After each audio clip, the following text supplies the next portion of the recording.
Hey viewers, my name's Kara. I'm your host for Tuesdays here on the Pagan Perspective, and this is my first video for the collab of 2017. So welcome back.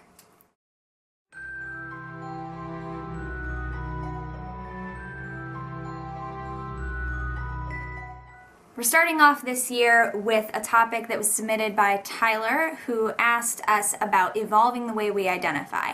I think this is a great way to start a new calendar year, so the subs are actually going to be talking about this same topic on Subs Week of this month. It's kind of a two-part question. The topic will be in the description as usual, but Tyler just started with a little bit of background telling us that they've been practicing for about 3 years now, specifically witchcraft, paganism in general, and that they are a solitary and eclectic practitioner.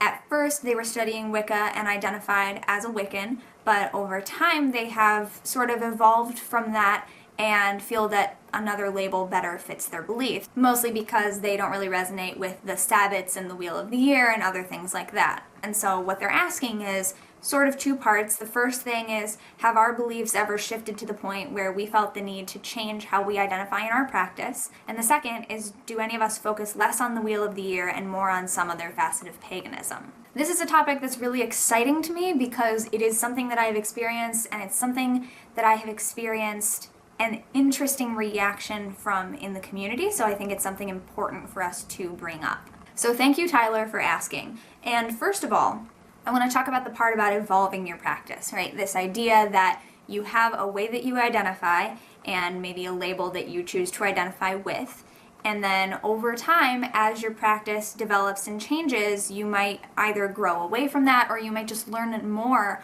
about those different things and realize that maybe one identity or one label doesn't fit you as well, and you'd like to identify with something else. That's absolutely something that happens. I think that's a wonderful sign of growth. Not that everyone has to have that kind of growth. Some people get involved in one tradition and they grow and change and evolve in that tradition the entire time, and that's right for them.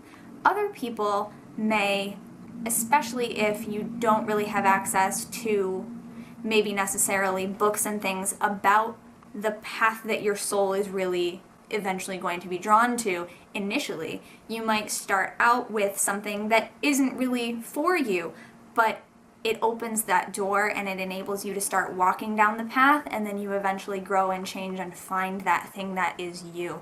And I think that that is so powerful for those people, the same way that growing and evolving within the tradition that is right for you is right for those people for whom that is their experience.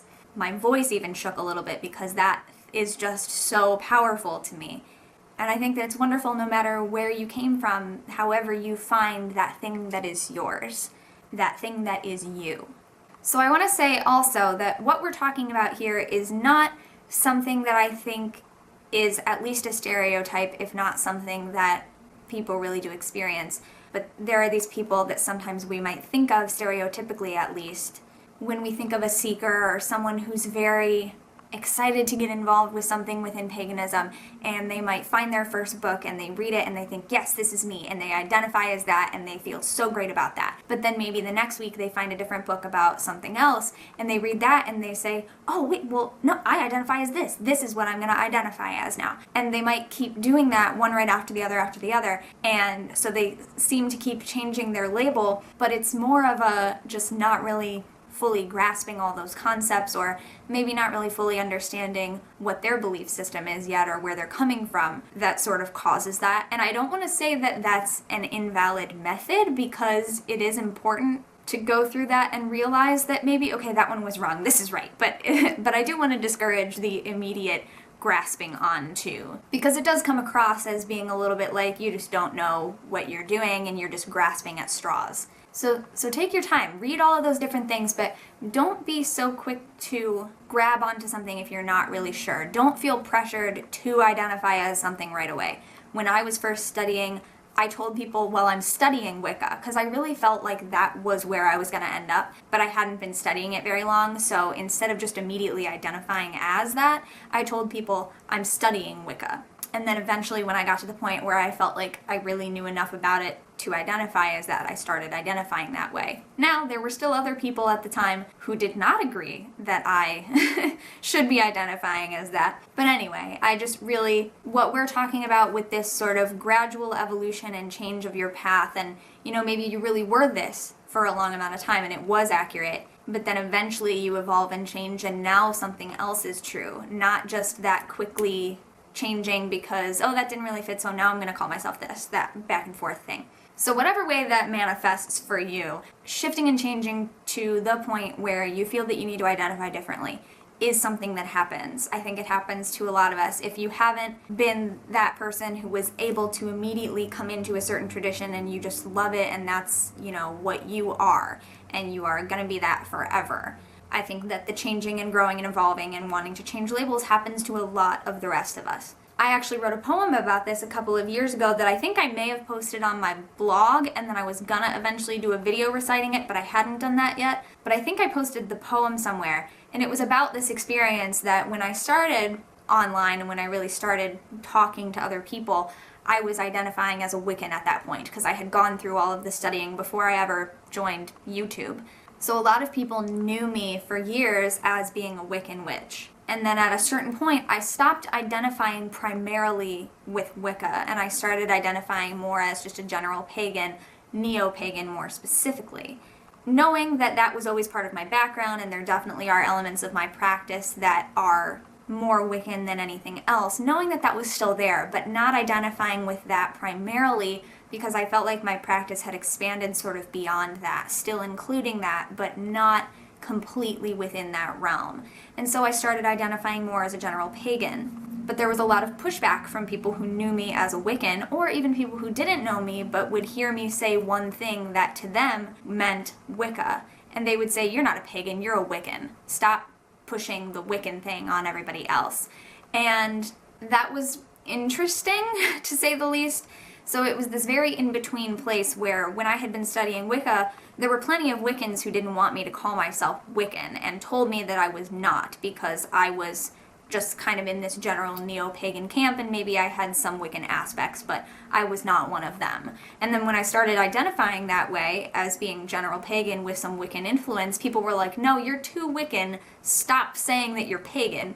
So there was pushback from both sides. And with that, I could get into a whole other discussion about the times that we feel that we know better about someone else's chosen identity and the times that other people think they know better about ours and how to deal with that. Because I have been online for quite a while now, I do get a lot of messages from people, and there have been a few instances where people have messaged me saying, "I identify as this, I want to identify as this," and they'll tell me their beliefs and practices, and it's nothing at all like what the label that they want to use is.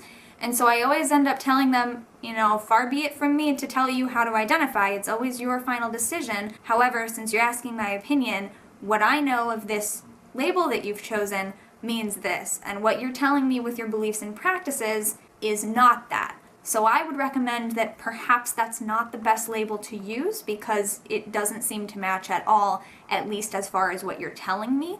Maybe there's something else that makes you think that that's what it is, but I'm not seeing the connection. And so that's just how I kind of try to, because you never want to, I don't like it when people try to tell me how to identify because I have done a lot of work and I know a lot of reasons why one thing or another may fit me. Like that video that we did about labels, and I still have them, my little flashcards of all the different labels that could potentially describe who I am and other ones that don't really describe who I am. There are labels that by certain definitions I feel fit me, and other people may or may not agree. I'll link to that video in the description in case you haven't seen that. But without trying to go off on those tangents, yes, I think this thing about evolving and changing to the point that you want to identify differently is something that happens to some people, and you should consider it a valid point in your practice. Definitely journal about it. I am a huge proponent of journaling, and I think that's just such a cool turning point that you might want to have some kind of record, whether it's writing it down, drawing a picture, making a video, recording it, whatever, some kind of way to remind yourself of this turning point when you felt like, okay, I have reached a point here where something is changing. That is so cool and exciting. Now, the other part of the question is, do any of us focus less on the Wheel of the Year and more on some other facet of paganism? I would say that I do. I would say that I like recognizing the points on the Wheel of the Year and that certain ones mean certain things to me, but it's definitely not I don't even want to say cornerstone, because a cornerstone and a wheel are very much not the same thing. It's not the hub of my practice, if you will. My entire practice does not solely revolve around the Wheel of the Year. I like to acknowledge it, and I like to try to make my practice sort of follow it. There are times when it means more to me, and there are times when other sorts of cycles mean more to me. But I think you were absolutely right, Tyler, to recognize that the Wheel of the Year is a pretty basic Wiccan belief, and without that maybe it's not entirely Wiccan. That is one of the things that over and over traditional Wiccans have told me that is one of the things that is inherent to that type of practice. So good for you for recognizing that without that, maybe something else is a better fit. Not that you have to completely get rid of all aspects of that, but maybe that identifying differently is a good idea. Good for you.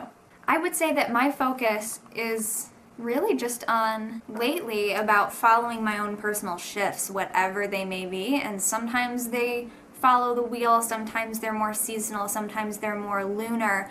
I've been doing a lot of work with the Major Arcana tarot cards and the energy inherent within that. Just messages. I guess I really don't know how to communicate that in a way that makes sense to anyone else, but my practice mostly focuses on the energies and shifts that are going on in my life at that time, whatever that may be. And I have specific energies that I do a lot of work with at any given time, and then if it feels like another one is coming in, I start to look at, okay, what's the relationship with that, and how can I learn from that, and then maybe eventually one goes away because that is leaving. So yes, I think it's important to note that not every type of pagan follows anything to do with the Wheel of the Year. There are also different pagans for whom the Wheel of the Year is extremely different, and the names of the Sabbats and the way they follow, or the way they believe in and celebrate the Sabbats is very different. Not everyone does that. Not everyone works with the elements. Not everyone is nature-based. Not everyone works with deity or worships deity. And this video is now about as long as it was the first time I attempted to record it when I thought I was rambling for too long. I have rambled about different things this time, at least, a little bit more to the point. Something that I talked about in the first take, which I did not talk about in this take at all, is that this idea of shifting the way I identify also has a lot to do with how I relate to magic names, which I believe is something that we may have talked about on the collab in the past, and I'm sure we will talk about again in the future, especially since it is connected to this, and so I was tempted to talk about it, but I realized it was definitely a topic in itself that could be connected to the same idea. So we'll probably talk about that another time. Welcome to 2017, everyone. I hope you had a good turning over of the civil calendar year. Whether you also observe, the Wheel of the Year, New Year, the Chinese New Year, the Jewish New Year, whatever else may signify a turning point in the year for you, just this entire general time of year, I hope you're having a good one.